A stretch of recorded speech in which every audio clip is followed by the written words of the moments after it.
Salut à tous, et aujourd'hui on va se retrouver rapidement sur cette débroussailleuse Kawasaki TG33 avec un châssis Pro 3390 de chez Univers. Donc en fait c'est exactement celle que j'avais, c'est une copie conforme. Aujourd'hui on va voir si elle peut démarrer, elle est plutôt en bon état, pas trop usée. Il y a les commandes d'origine, bavette d'origine. Bon, la tête c'est pas celle d'origine, c'en est une où on glisse des brins. Puis voilà. Donc, premier essai déjà. Bon, on va démonter filtre à air, voir son état. On va pas démonter l'échappement tout de suite, mais on va démonter la bougie aussi pour voir ce qu'il y a. Mettre du carburant peut-être là-dedans. Donc là-dedans ça sent la vieille essence. Il faut rincer le réservoir avant. Il faudra essayer la poire d'amorçage. En fait, on va juste faire des contrôles, et puis s'il y a des démarre et qu'elle s'arrête, pour rincer le réservoir, ça va être plutôt simple. Je vais venir mettre un petit peu d'essence de temps. Ça, c'est de l'essence fraîche. Ah, c'est pas le bouchon d'origine, mais il va dessus. Alors.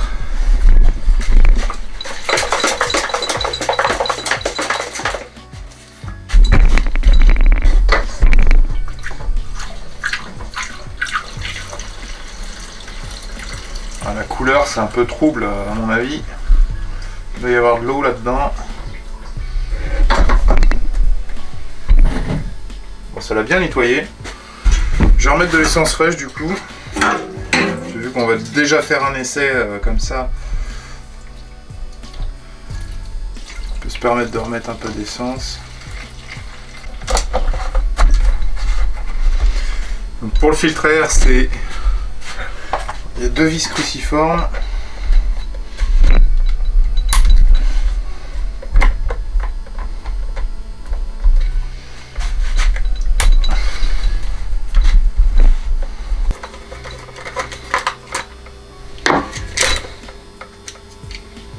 Bon, il n'y a plus de filtre à air.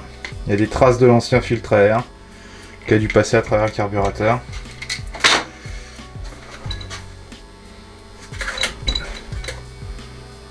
Ouais. Là, je vais démonter la bougie d'allumage.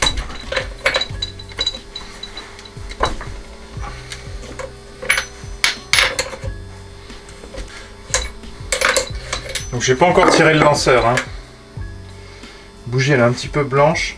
Ce que je vais faire, c'est que je vais mettre un peu de dégrippant au niveau du piston.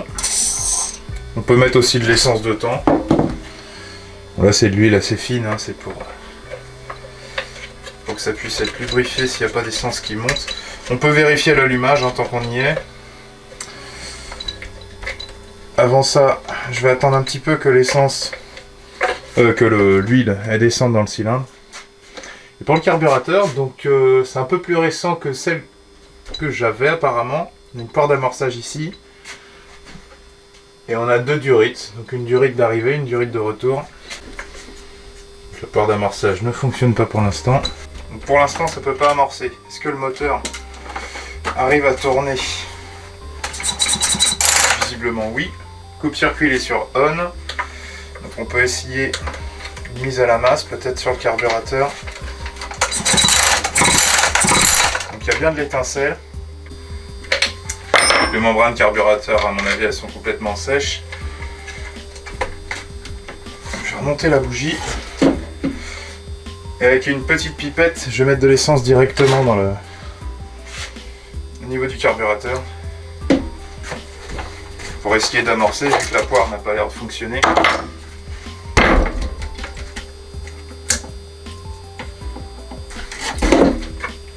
Pour ça, il faut accélérer un peu.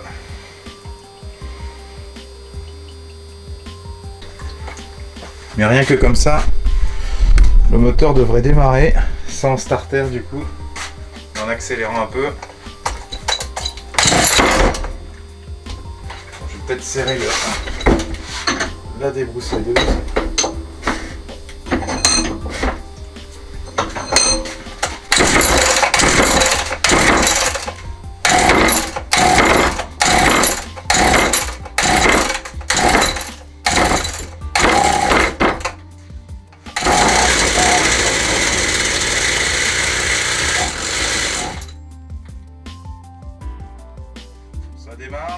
s'arrête. Le carbu veut toujours pas s'amorcer. On va essayer.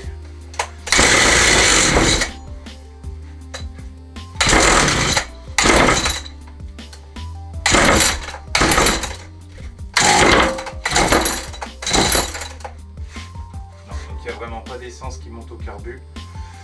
On va démonter le carburateur. C'est bien, déjà, elle démarre et s'arrête, c'est bon signe. Il est bien serré le carburateur.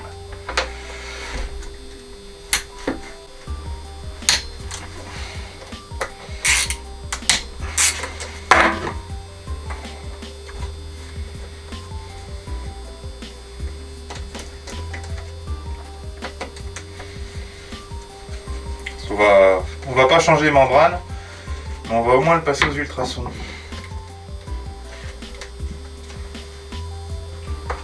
À mon avis, j'ai plus le carburateur de l'autre, il a dû être démonté. Et il y a une différence.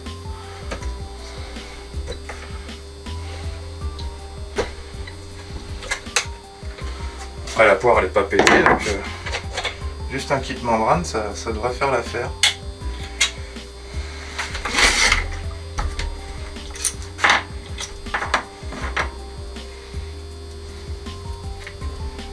Ok, donc le joint après il est pris sous la... Ça c'est pas normal, tu vois.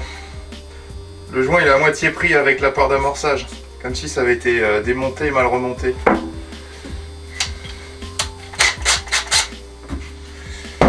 Après le boiseau lui s'enlève ici.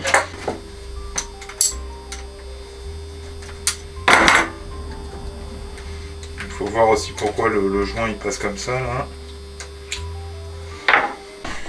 Le carburateur, je vais lui démonter la poire d'amorçage.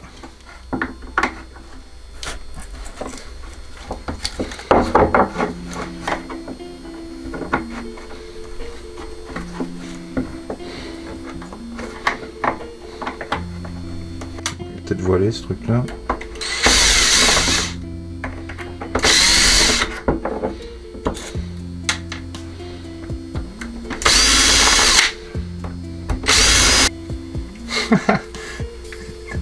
Tu vas me dire qu'ils ont remonté ça Oh la vache. Mais ça n'a rien à faire là le joint. C'est pas possible. C'est impossible qu'il soit monté comme ça, regarde. Il passait en travers des membranes. C'est pas près d'amorcer de l'essence. Hein. Donc là il y a des plaques. Ouais, franchement les membranes ça a l'air d'aller. Hein. De ce côté-là, en tout cas, c'est pas trop pourri. De toute façon, si une poire d'amorçage ne fonctionne pas sur un moteur, pas près de fonctionner normalement. Hein. Surtout avec une mise à l'air comme ça.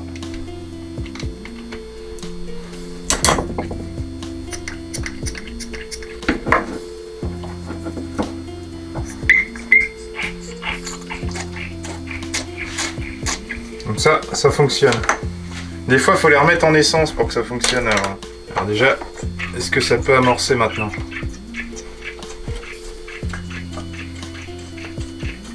Tu vois, il y a déjà un truc qui a été réparé, donc ça fallait juste refaire travailler un peu le truc. Le joint était ultra mal remonté. On va pouvoir le remettre avec les vis. Là, on n'a pas démonté le reste du carburateur pour l'instant. Et il n'y a pas de filtre à air.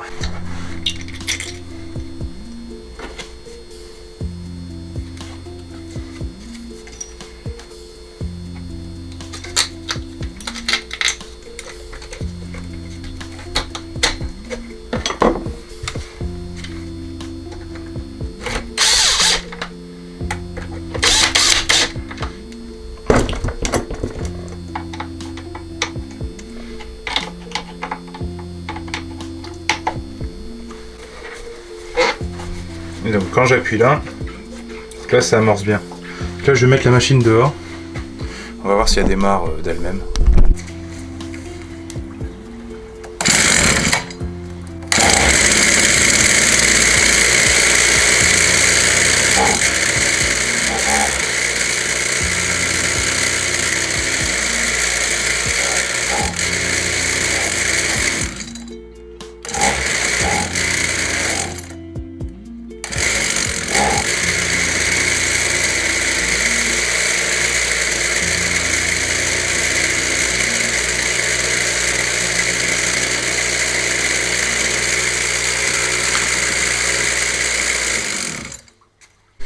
Bon, d'après les essais, les membranes sont mortes.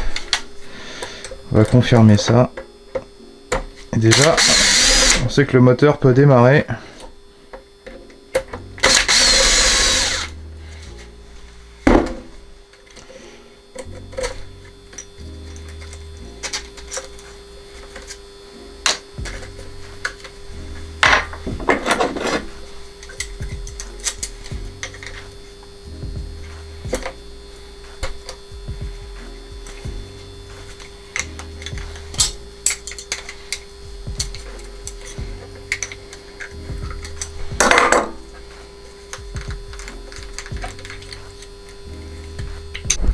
Et donc la membrane qui gère généralement le pointeau, c'est celle-là.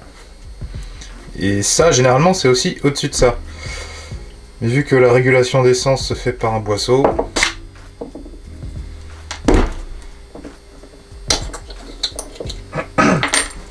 voilà le problème. Le problème, tu vois, c'est cette membrane qui est morte. Elle s'est déformée avec le temps. Puis après t'as le pointeau qui a l'air de faire son boulot. C'est vraiment cette membrane en fait qui a remplacé. Donc malheureusement c'est toutes les vidéos que j'ai sur cette débroussailleuse. Je ne l'ai pas gardée bien longtemps après. J'ai remplacé effectivement les membranes du carburateur par des membranes en bon état. Et le moteur avait toujours des petits trous ou du mal à démarrer. J'ai démonté la grille d'échappement et l'échappement.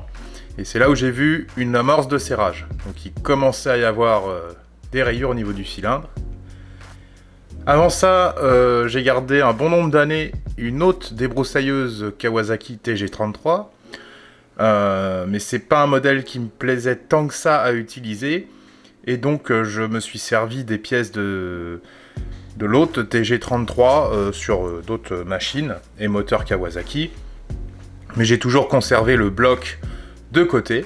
Après, donc j'ai échangé cette débroussailleuse avec la petite tondeuse McAllister que tu avais vue, sur laquelle le moteur était au bord de la tombe et je l'ai poussé dans la tombe. Et après j'ai fait un swap. Mais bon, je me voyais pas garder une autre TG33, puis ça a intéressé un ami, donc j'ai décidé de l'échanger. Et malheureusement, j'ai soit viré les clips vidéo, parce qu'il me semble avoir filmé quand même les rayures qu'il y avait dans le cylindre. Donc il n'y a pas de suite à cette vidéo. Mais tu m'as déjà vu sur la chaîne utiliser une Kawasaki TG33 identique à celle-là. Bon, je vais pas te laisser sur ta faim non plus. Vu que j'ai pas pu te trouver les clips du cylindre qui est rayé sur la Kawasaki TG33, je vais te montrer l'état d'un moteur et le redémarrage en fait d'un taille-perche Shindawa sur lequel y a eu une énorme révision. C'est-à-dire que le kit piston-cylindre a été remplacé par un neuf, les membranes carburateur ont été aussi remplacées par des neuves, et le lamier a été changé parce qu'il était complètement rouillé et grippé.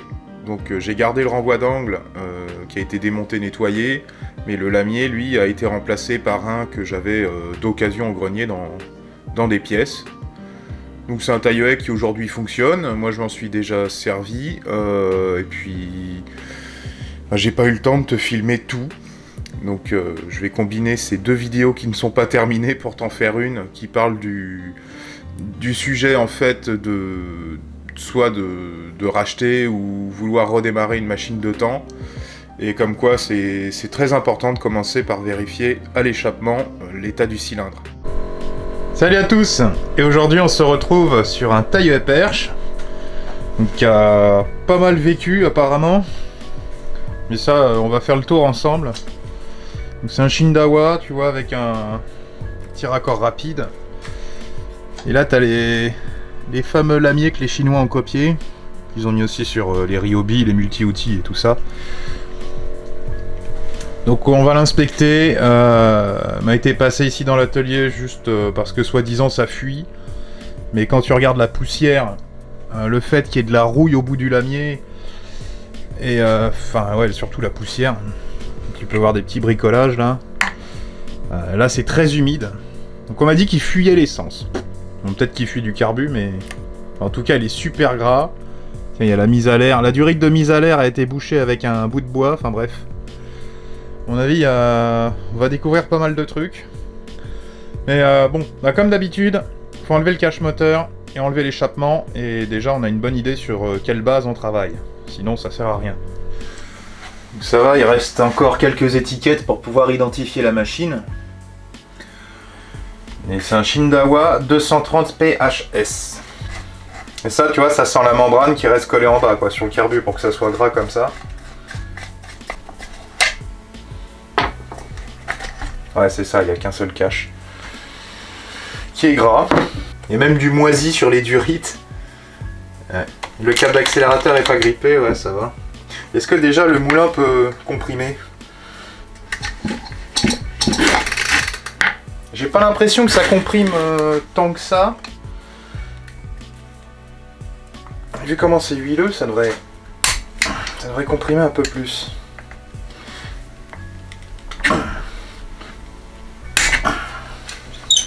Ça c'est toujours bien serré les vis d'échappement.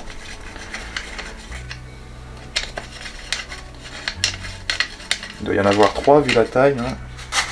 Ouais, il y en a une là.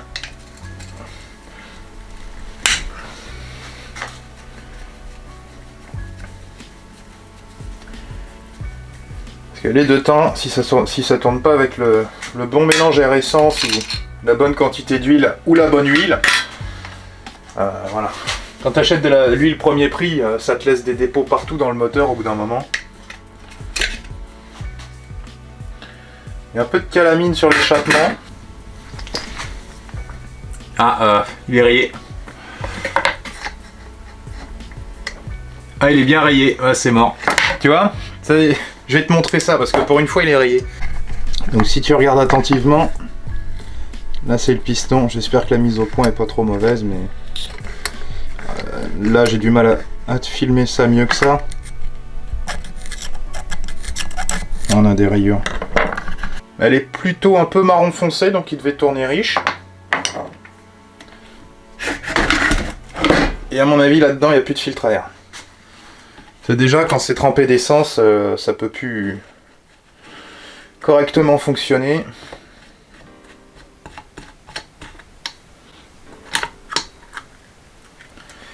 Il n'y a pas de filtre à air. Voilà. Donc, voilà ce que ça donne de faire tourner une machine sans filtre à air. Il y a de l'essence dedans. J'ai appuyé sur la poire, elle veut pas revenir. Ah non, il n'y a plus rien. Oh, puis ça pue la vieille essence. Bon, je vais quand même démonter le carburant, on va voir la tronche des durites. Ou sinon, on essaye de le démarrer comme ça. De toute façon, vu qu'il est déjà rayé, je pense que je vais lui mettre de l'essence. Je vais purger le carburateur. Qu'est-ce qui fuit d'ailleurs?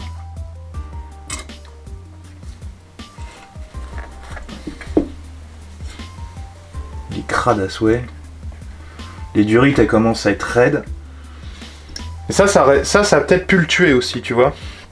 Le fait que ça, en fait, c'est la mise à l'air du réservoir. Et vu qu'elle a été bouchée avec un bout de bois, ça empêche le moteur d'aspirer l'essence correctement aussi.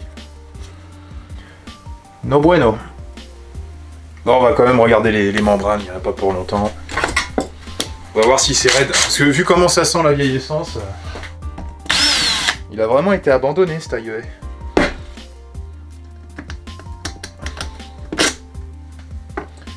Après tu changes le moteur par autre chose, t'as quand même le châssis quoi. Mais justement si je redémarre le moteur, on va voir si au bout ça arrive à tourner, parce que vu l'état c'est pareil, le lamier il est plié à un endroit, je t'ai montré tout à l'heure, il y a de la rouille. c'est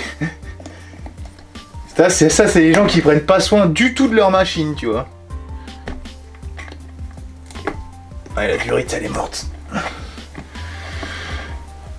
Ouais, quand on laisse longtemps les machines avec l'essence, c'est pas bon. Je veux dire qu'il est bien collé le machin. Peut-être un endroit où ça va vouloir s'ouvrir gentiment sans tout péter. Ouais, on dirait. Je veux dire, c'est collé, hein. La vache.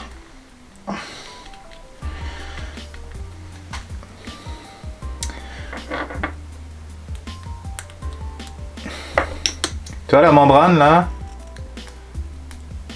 Ah, c'est du sirop, c'est même plus de l'essence. Ah! Et quelle idée de laisser ça avec l'essence. Ah, donc bon, déjà faut passer le carbu aux ultrasons pour inspecter l'autre côté puis voir son élasticité, mais à mon avis, on va être sur une chips. Hein. Et donc ça en fait c'est ce qui régule le niveau d'essence. En fait ça c'est la cuve du carbu. C'est comme un 4 temps mais en 2 temps quoi. Et sur celui-là ce qui régule l'air, c'est pas un papillon, c'est une sorte de boisseau, ouais. Enfin bien qu'il fonctionne comme un papillon. Ah, c'est du sirop quoi, c'est de la bonne huile Castorama qui met là-dedans, je sais pas quoi là. Du premier prix, regarde ça. Du sirop. Et donc, est-ce qu'on a une chips? À mon avis, on a une chips. Donc ça, c'est une chips, elle est morte. Donc tu vois, elle était restée appuyée vers le bas. Est-ce que j'ai une chips en meilleur état dans mes pièces? Parce que ça, des carbus comme ça, j'en ai. J'en ai trouvé un dans un... C'est pas les mêmes carbus, mais c'est similaire. Et chips, elle est un peu chipsée, mais tu vois, elle revient. Donc ça, c'est celle qu'on peut sauver, on va dire. J'ai envie de dire c'est les mêmes, mais ça doit pas être les mêmes, en fait. Parce que moi, je changerais bien tout le machin, là. Ah, mais il y a les gicleurs derrière. Ouais, t'as les gicleurs. Bah ça, un magasin de motoculture, déjà, il t'envoie chier. Ça, c'est clair. Bon, la bougie, on peut regarder s'il y a de l'allumage. C'est sur on. Ouais.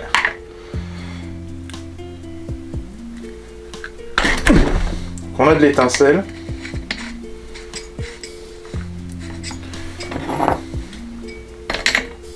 J'aurais pu lui mettre un peu de dégrippant dans le cylindre, mais...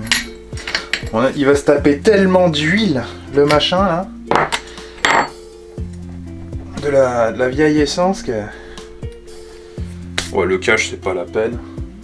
Bon, je vais lui mettre du coco, je le mets dehors et on voit si ça démarre. Il y a une fuite.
Le bout du taille-haie est tellement rouillé que ça ne bouge pas et que le métal en fait, il est complètement rouillé, c'est le Nautilus. Voilà. Je vais enlever ce boulon. Voilà. Donc ça je vais l'enlever. Puis le lamier est tellement tordu, il y a... Franchement, tout est mort dessus. C'est ça qu'il faut que je desserre sur celui-là. En dessous, on va lui donner du lest. J'ai jamais vu ça, quoi, des morceaux de rouille qui partent d'un lamier. Plus la banane qui est au milieu, là, ça doit pas aider.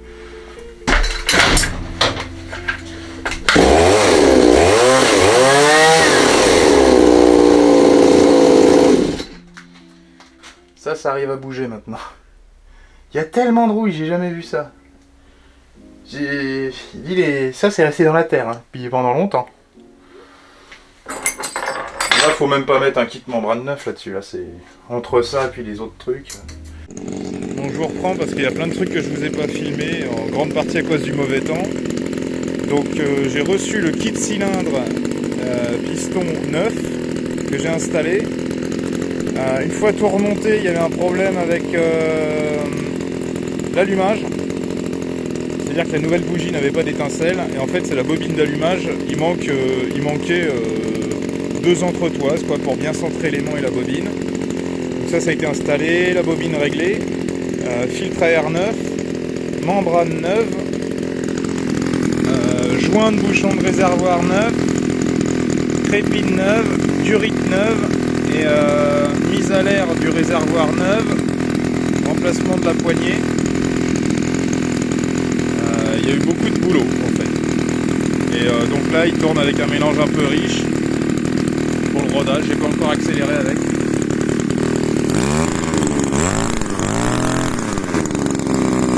Là il tourne riche.